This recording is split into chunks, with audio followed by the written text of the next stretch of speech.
لعن الله الظالمين لكم من الأولين والآخرين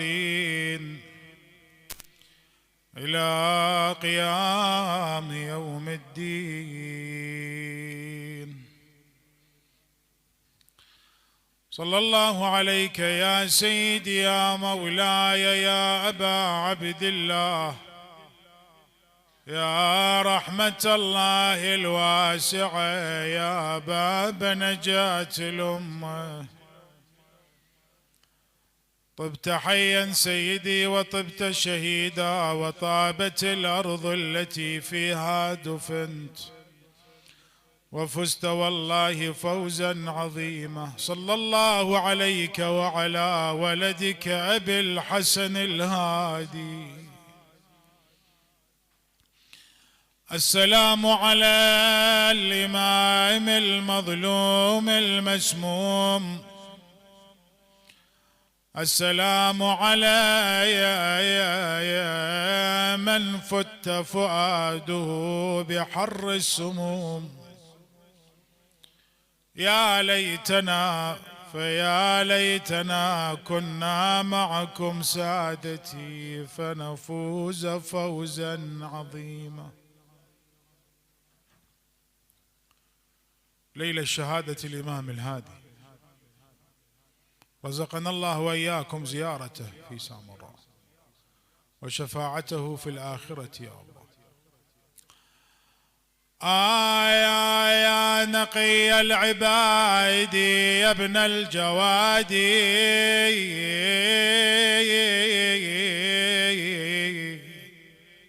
رزقك اليوم رزقك اليوم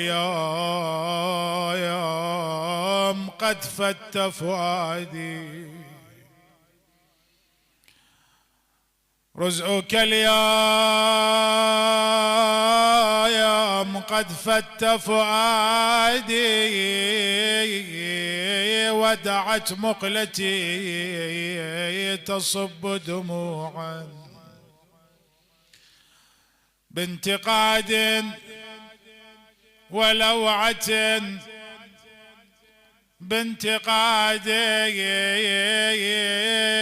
ولوعة واحتياد.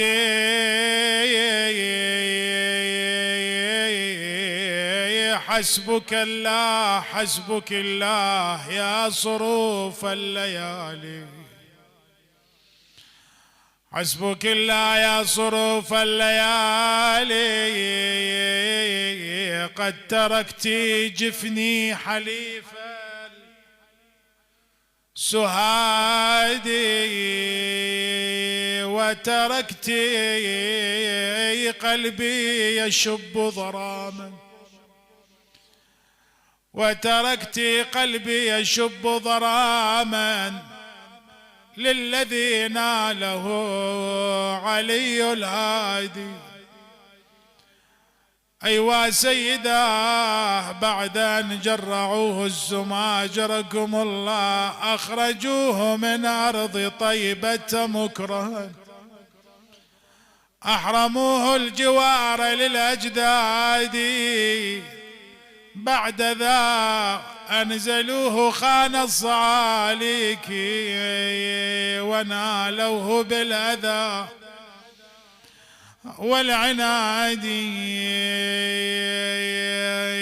صيروه في السجن مكرها، يريدون أطفاء نوره الوقايا.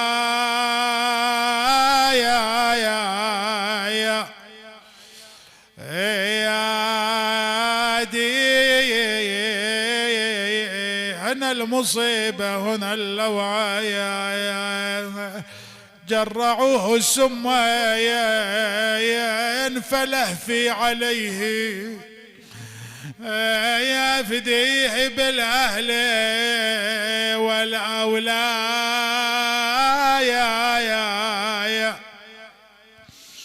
يا دي فقضى نحبه علي أيوا سيدا فقضى نحبه علي فأضحى بعده الدين فاقدا للعماد بعد وله كاشف الله يا حزنا وله الماج لابس للسواد وله العسكري أصبح يدعو يا ووالدي واسنا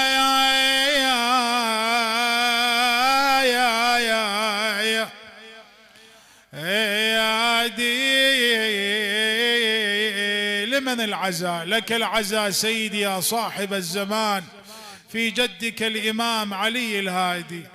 والله مصايب هلك يا المحجوب من عدها تشوغ الروح وحدة تزود عن وحدة يا بالسمات والمذبوح لكن هضمة الهادي من عدا والله لكن هضمة الهادي خلت كل قلب مجروح. ليش ما تبدي عيرة الغربة وابن على مصابة ينوح تنصاب على الهادي مياتم للحزن يا بالدموع دموم للمسموم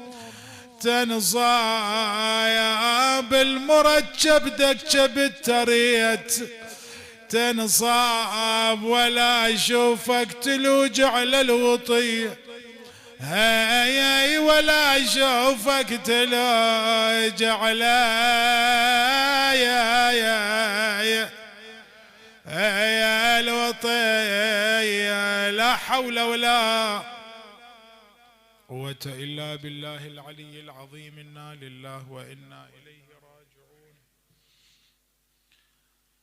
وسيعلم الذين ظلموا أي منقلب ينقلبون والعاقبة للمتقين. قال الله تعالى بسم الله الرحمن الرحيم وجعلناهم أئمة يهدون بأمرنا وأوحينا إليهم فعل الخيرات وإقام الصلاة وإيتاء الزكاة وكانوا لنا عابدين. تعجيلا لفرج المولى صاحب الأمر والزمان وقبول مجلسنا هذا صلوا على محمد وآل محمد. يتصور البعض ممن لا عمق له ولا معرفة في أدوار أئمة أهل البيت عليهم السلام، هناك تصور خاطئ أن بعض أئمة الهدى ما كان لهم دور في فترة إمامتهم كدور الإمام أمير المؤمنين عليه السلام، كدور الإمام الباقر، كدور الإمام الصادق. ما كان لهم دور بعض الأئمة إلا وجود المبارك، وبالتالي لولا الحجة يعني لولا الإمام لساخت الأرض بأهلها كما في الرواية الشريفة. ولعمري هذا هو أعظم وأهم الأدوار لهم صلوات الله وسلامه عليه، وجودهم المبارك كما قال الحديث الشريف لولا الحجة لساخت الأرض بأهلها، هو هذا أعظم الأدوار. لكن نقول مع ذلك هذا تصور خاطئ. البعض هكذا ظن، هكذا يتصور أن بعض الأئمة ما لهم دور، كالإمام أبي الحسن الثالث علي ابن محمد الهادي صلوات الله وسلامه عليه. إن شاء الله لا أطيل عليكم. قبل أن نجي إلى دور الإمام روح له الفداء ونقف على عظمة دور الإمام الهادي، يجب أن نقف وقفة مدقق، دراسة سريعة كلش، مرور سريع على الوضع الشيعي والوضع التشيع في زمن الوضع للتشيع في زمن الإمام الهادي عليه السلام. هاي قضية مهمة. لاحظ معي 4 أساليب انتهجها بنو العباس في زمن الإمام الهادي، 4 أساليب. هاي الأساليب من خلالها ضيقوا، أزموا، خنقوا الشيعة بصورة لا مثيل لها. يعني لما تجي إلى التاريخ لا تجد حقيقة مثل هذه الفترة عاشها شيعة أهل البيت كفترة وزمن إمامة الإمام الهادي. تضييق، تأزيم، تجديد في كل الأمور. أول أسلوب حرمان شيعة أهل البيت من بيت المال. تدري أنت أكو فقراء وأكو مساكين عندهم حقوق في بيت المال، وهاي قضية انتهجها النبي صلى الله عليه وآله وسلم لما صار الإسلام عنوان وصار دولة وبقيت، فحرموا شيعة أهل البيت، انتشر الفقر. بس دققوا وياي وأنا ملتفت إلى هاي الكلمة، حتى وصل الفقر إلى بيت الإمام الهادي صلوات الله وسلامه عليه. تقول لي إمام، أقول لك هكذا التاريخ يحدثنا عن صورة حقيقة عجيبة وغريبة ومؤلمة في نفس الوقت، أن العلويات لم يكن لهن إلا قميص واحد شرعي يصلين فيه، إلا قميص واحد، تصلي الواحدة تلو الأخرى. تدري أنت القميص الشرعي في الصلاة شنو؟ يكون مستور المرأة إلا قرص الوجه والكفين. واضح؟ إلى هذا الحد، إلى هذه الدرجة وهذه المرحلة وصل الفقر بشيعة أهل البيت وبالعلويات وبني هاشم. هذا أسلوب محاربة إن صح التعبير، أسلوب تضييق على الإمام الهادي وأتباع الإمام الهادي عليه السلام. لا أطيل في ذلك، شواهد كثيرة. أسلوب آخر حرمان شيعة أهل البيت عن القيام بالشعائر الدينية وخصوص الشعائر الحسينية. شوف أنت التاريخ، ماذا صنع المتوكل العباسي بأتباع مدرسة أهل البيت عليهم السلام حينما هدم قبر الإمام، عفى قبر الإمام الحسين، ضيع أثره، أطلق ماء الفرات حتى ضيع أثر قبر سيد الشهداء عليه السلام. يقول أبو الفرج الأصفهاني: فنصب المسالح في الطرق المؤدية إلى كربلاء. المسالح يعني السيطرات. فمن عثر عليه يريد زيارة قبر المولى أبي عبد الله الحسين حمل إلى المتوكل، إما أن يقتله وإما أن ينزل عليه عقوبة لا مثيل لها. بعد أسلوب ثالث، ذنيك أساليب أنا الاثنين ذكرتن على وجه السرعة. هذا الأسلوب الثالث وهو المهم. الأسلوب الثالث نشر الأفكار المنحرفة. بس دققوا وياي، نشر الأفكار المنحرفة والمتطرفة في وسط الشيعي وباسم التشيع. هاي من الأساليب اللي اشتغلوا بها أعداء الإمام الهادي من بني العباس وغير بني العباس في ماذا؟ في إطاحة الكيان الشيعي المعروف. وهاي فد قضية كبيرة ترى، لا تتصورها قضية عادية. من داخل الشيعة من الوسط الشيعي عملوا باسم التشيع، عملوا على ماذا؟ على إنشاء فرق، على إنشاء توجهات، كيانات كلها تدعي ماذا؟ تدعي انتماءها إلى الإمام الهادي عليه السلام، لكن هي عقائد منحرفة، أفكار تطيح وتضعضع الكيان الشيعي. يجي الإمام الصدة سلام الله عليه، وهاي فد قضية اليوم نعيشها. خلي بالك وياي، قضية نعيشها اليوم، نسمع من هنا وهناك في المناطق الذي يتواجد فيها شيعة أهل البيت، هناك ماذا؟ هناك أفكار، هناك فرق. لذلك المسؤولية الأولى الملقاة على عاتق الآباء، يجب متابعة أبنائهم. صحيح يقول لك أنا رايح إلى تعزية أو إلى مجلس حسيني، لكن كن تدقق وياه، من ذولا؟ من هؤلاء؟ شباب عاديين؟ أكو من شيء من وراهم؟ لو لا، قضية خطرة حقيقة. بس احنا ما نريد نجيب شواهد حية سامعين بها أنتم في العراق، في إيران. رايح إلى عزاء الإمام الحسين، كنت تسأل ابنك وين رايح؟ من هؤلاء؟ قضية معروفة، حسينية النجف الأشرف، كل الزين. لكن أكو جماعات اليوم باسم التشيع في وسط الشيعة تعمل على ماذا؟ على نشر هذه الأفكار المنحرفة. شوف، يدخل سهل ابن زياد الآدمي من أصحاب الإمام الهادي عليه السلام، عفوا، يقول سهل ابن زياد الآدمي يقول: بعث أحد أصحابنا إلى الإمام الهادي، أحد أصحابنا يعني من شيعة الإمام، بعث له برسالة يقول فيها: جعلت فداك، إن علي ابن حسكة أو حسكة يدعي أنه من أوليائك، يعني من شيعتك. بعد احسبها، هذا واحد يدعي أنه من أوليائك ويقول أنت الأول القديم. يعني شنو؟ يعني أن الإمام الهادي عليه السلام ماذا؟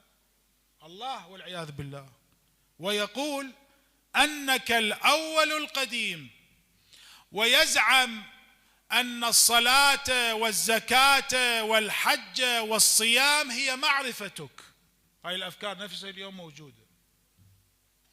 يعني لا تصلي، لا تصوم، لا تزكي، لا تحج، يكفي أنه تعرف الإمام عليه السلام. هل تهاون الإمام؟ سكت الإمام؟ هذا إن شاء الله أذكره، ما راح أطول عليه. لاحظ كيف يصلوا إلى ماذا؟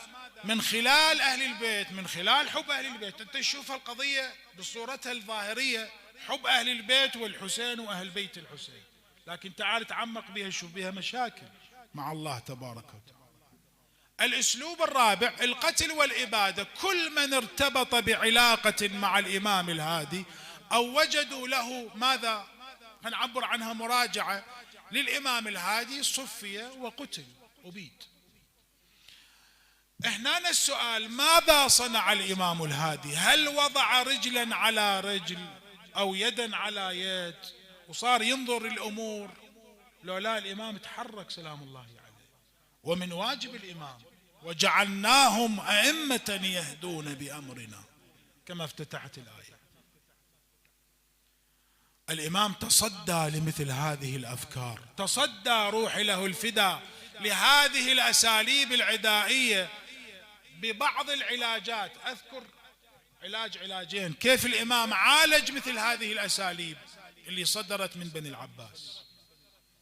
وهذا في نفس الوقت صحيح مؤلم، لكن يدل على ماذا؟ يدل على توسع الرقعة الشيعية، توسع أتباع أهل البيت عليهم السلام، مو مثل أيام أمير المؤمنين ولا مثل أيام الإمام زين العابدين والصادق والباقر.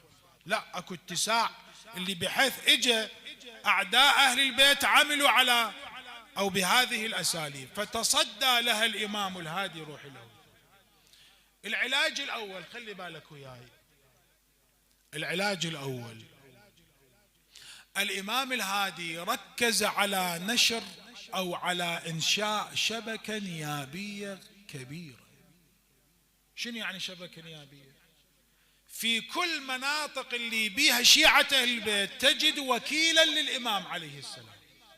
شوف هاي الشبكة النيابية، صعوبة الوصول للإمام. زين، شلون يجي الإمام يحل هذا الفقر، هذه المسكنة التي انتشرت بين أوساط الشيعة، وقلنا حتى أنها وصلت إلى بيت بني هاشم؟ خلى الناس، ثقف الناس على مراجعة الشيعة لمن؟ لوكلاء الإمام عليه السلام. بعد ما يحتاج أنت تجي وتروح للإمام الهادي وتعرض نفسك إلى القتل، مجرد أن ترجع على الإمام سلام، ترجع إلى وكلاء الإمام، تسلم تلك الحقوق لوكلاء الإمام سلام الله عليه، وهم يوصلوها للإمام روحي له الفداء، أو يوزعوها على الفقراء والمساكين. هاي الفريضة ما أريد أقول معطلة ولا أريد أدغدغ يعني بتعبيرنا أحاسيس الناس، لكن هاي الفريضة اليوم نشوفها متى ما ماخذة دورها. يا فريضة الخمس، هاي حالة حال الصلاة، حالة حال الصوم، حالة حال الزكاة التي أوجبها الله تبارك وتعالى. يتعجب الإنسان حقيقة، بل يتأسف من البعض الذي له قدرة مالية وهو غني وعنده ثراء، من توصل المرحلة في إخراج الخمس يبدأ ماذا؟ يشكك. من يقول أنه الخمس واجب؟ وهذا من شيعة أهل البيت عليه السلام. شوف، لا أقول أن ليس هناك مشاكل، موجودة المشاكل، وإن كانت بعضها سماعيات، كل تعبيرنا أساطير، بس أكو مشاكل، لا أقول لا تخلو القضية بالمشاكل. بس أعرف فد مسألة مهمة، أعظم الفوائد بهذا الحق، حق الخمس بسهمين، سهم الإمام وسهم السادة، أعظم الفوائد. من يوم اللي تأسس التشيع هو قائم ومستقل بنفسه، اعتمد شيعة أهل البيت بأنفسهم على أنفسهم. هذا المذهب اللي احنا نعتقد أنه هو روح الإسلام، أصل الإسلام، هذا قائم. ما ارتبط هذا المذهب الشريف، ما ارتبط بحكومة أو سلطان أو دولة. شوف أنت المذاهب، روح شوف التاريخ، إيش قد عندنا مذاهب إسلامية راحت وصارت في خبر كان. ليش؟ ارتبطت بالحكومات، ارتبطت بسلطان، زالت الحكومة زال ذاك، ما بقي إلا هاي المذاهب المعروفة الآن. وهاي اليوم قائمة، ما نريد نجرح، ما نريد بتعبيرنا نتعدى، لكن هذا الواقع.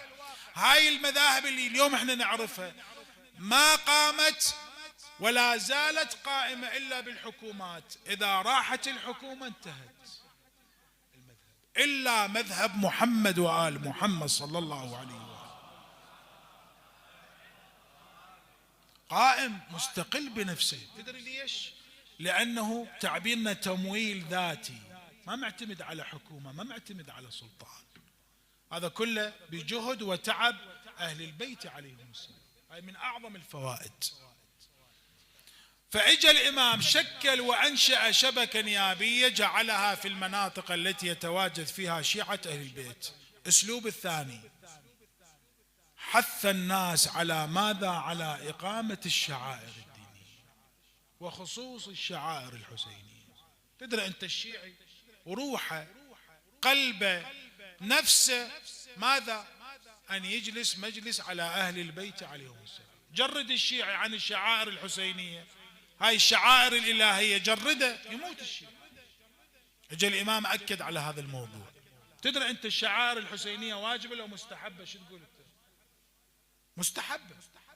لكن لما تصل المرحلة، هكذا أفتى فقهاؤنا، لما تصل بالمرحلة بالشعيرة الدينية إلى مرحلة لا يمكن تجاوزها، لا يمكن تركها، بعد تأخذ منحى آخر يعبرون عنه الفقهاء بالحكم الثانوي، لا يصح تركها، مثل الشهادة الثالثة في الإقامة والأذان، أو في الأذان والإقامة. شوف علماءنا شافوا هذا شعار الشيعة، صورة الشيعة، وجه الشيعة صار بأي شيء؟ صار في هذه التشهد الثالث في الأذان والإقامة. ما لنا شغل في التشهد في الصلاة أو في الشهادة الثالثة للإمام أمير المؤمنين في داخل الصلاة. هذه قضية جديدة، والعلماء أفتوا وأنطوا موقفهم بها. لذلك أفتوا العلماء الفقهاء زين بأي شيء؟ أفتوا بوجوب، بهذا المعنى يجب أن لا تترك هذه الشهادة. هكذا الشهادة، هكذا الشعائر الحسينية. أنت اليوم إذا تريد تجرد الشيعة من زيارة أهل البيت وتعطل هذه الشعيرة، يبقى مذهب؟ ما يبقى مذهب. لذلك يجب أن لا تترك هذه الشعيرة. اجى الإمام عمل على هذه القضية. شوف، يدخل عليه أبو هاشم الجعفري يقول: رأيت الإمام محموما عليل، تعبيرنا مريض الإمام. قال له: يا أبا هاشم، شوف لي رجل، انظر لي رجل من أوليائنا وابعثه إلى ماذا؟ إلى حائر جدي الحسين ليدعو لي. وهاي شو وقت؟ هاي بعد أن ماذا؟ أن هدموا قبر الإمام الحسين. والدليل الإمام شو يقول له؟ يقول له حائر. تدري ليش سمي حائر؟ لأنه أطلقوا الماء فحار، ما وصل إلى قبر المولى أبي عبد الله. يقول أبو هاشم طلعت أدور لي على واحد فرأيت علي بن بلال من أصحاب الإمام الهادي، قلت له هكذا يريد الإمام الهادي، شوف لنا واحد. قال له شو يسوي بالإمام بيه؟ وما الحائر؟ الإمام الهادي أعظم من الحائر. الإمام هو يدعو لنفسه حتى ماذا؟ حتى يشافى. علي بن بلال تكلم عن معرفة لكن نسي أشياء، حفظ أشياء وغابت عنه أشياء. رجع أبو هاشم الجعفري للإمام الهادي أخبره ماذا قال علي بن بلال. شوف الإمام شلون جاوب. قال له كان رسول الله يطوف بالبيت ويقبل الحجر، والنبي أعظم من البيت والحجر. يا أبا هاشم إن لله مواطن أو بقاع يحب أن يدعى الله تبارك وتعالى بها فيستجاب له، ومنها حائر جدي الحسين. هذا أسلوب آخر، مع أنه قتل كما قلنا. كل من يذهب إلى زيارة الإمام الحسين يتعرض إلى القتل. أسلوب ثالث ورابع استعملها الإمام أو حلول وعلاجات حتى قضى ماذا على تلك الأساليب العدائية، إلى أن أهلك الله المتوكل العباسي. حقيقة هذا الرجل عنده لوعة أو عنده ولع خاص في كره أهل البيت وخصوص الإمام الهادي. آذى الإمام روحي له الفداء حتى بتر الله عمره وقتله ابنه كما تعلمون بالتاريخ. وتدري أنت بني العباس يروح الأسوأ أو السيء يجي الأسوأ.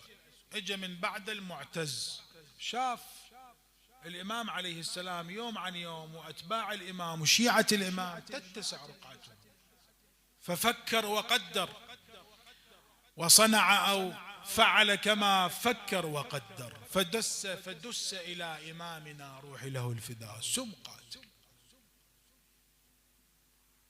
عمد إلى الإمام بذلك السم القاتل أجركم الله، وضعه في طعامه، فلما أكل الإمام طعامه أحس بحرارة السم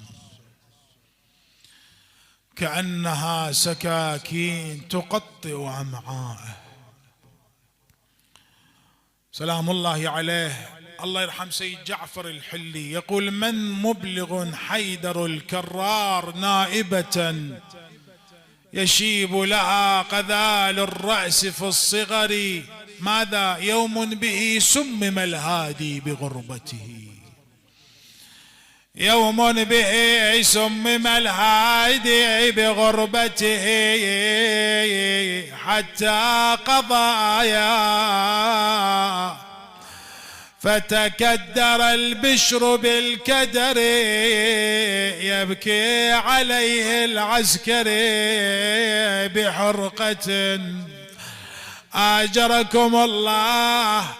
فلما حضرته الوفاة مدد رجله أسبل يده في مثل هذه الليلة، وأوصى إلى إمامنا العسكري بوصاياه وسلمه مواريث الإمامة، وصار يوصي الإمام بعياله وأهل بيته، وإمامنا في غربته في سامراء أجركم الله أدار عينيه في وجه ولده العسكري، أغمض عينيه ثم فاضت روحه الطاهرة. أين الصارخون أيوا إماما يا رحم الله من نادى أيوا سيدا، أويلي أويلي يا قضى الهادي وملنا الكبد مسموم، والله مسموم يا وهالبيت تتصارخ، وهالبيت تتصارخ تصرخ بقلب معلوم، وهذه شيعته يا تبكي بدمع معلوم، والله وهذه شيعته تبكي بدمع مسوم، ونار العسكر بالكبد تسعر. أجركم الله. قام الإمام بتغسيل أبيه الإمام الهادي، شبله يغسله وتتصارخ عياله، والله عياله يا شاله ونزله وفوق الترب هاله. وين راح قلبك؟ بس حسين ما حد غسله أو شاله، يا 3 أيام ظل مطروح بالوادي. كنا حافظين هاي الأبيات، لكن أقول تخف الأحزان ما مات مثل حسين، عطشان ولا ظل 3 أيام عريان، اي ولا لعبت عليه الخيل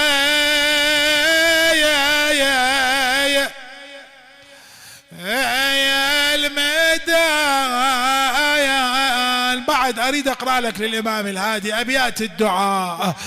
والله عرج برض طيبه يا حادي، وطويل درب وادي بوادي، واقصد لها البيض الهنادي، ونادي بناديهم، والله واجب بناديهم ونادي، وين الذي يرقى العوادي يطلب بثاره العلي الهادي، والله نحبا نقضى بسم الاعادي. شوف مثل هذا النداء نادته زينب الحوراء يوم كربلاء، حولت طرفها نحو المدينة، صحت وين الذي وين اللي يسكب لي الهندس، او ياخذ لابو جاسم المعبس، المن الابطال تخاف وتنس، يقلب ظهر اخوك الخيل تندس، والله رضرضت صدره وبيه ترفيس، ايوا حسينا رضرضت صدره وبيه ترفيس، واعظم هضم للقلب يحمس، احنا سبايا من مجلس المجلس، احنا سبايا من مجلس يا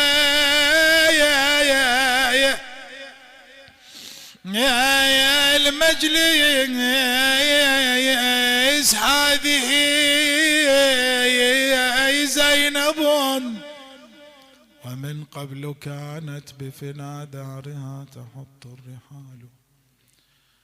إلهي نسألك اللهم وندعوك بإمامنا وسيدنا الإمام الهادي، عجل لوليك الفرج، جعلنا من أعوانه ومن خدامه ومن المستشهدين بين يديه وتحت لوائه. اللهم اجعل قلبه راضيا عنا يا الله.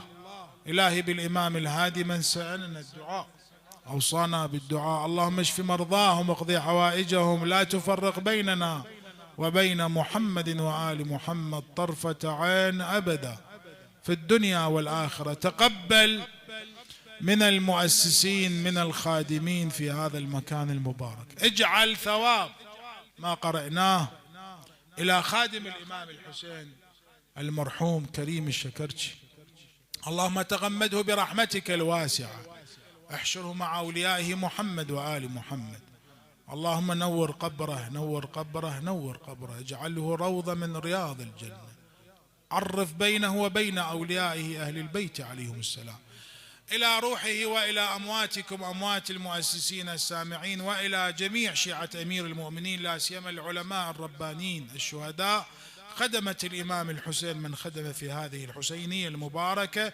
رحم الله من يقرأ سورة الفاتحة تسبقها الصلاة على محمد وآل محمد.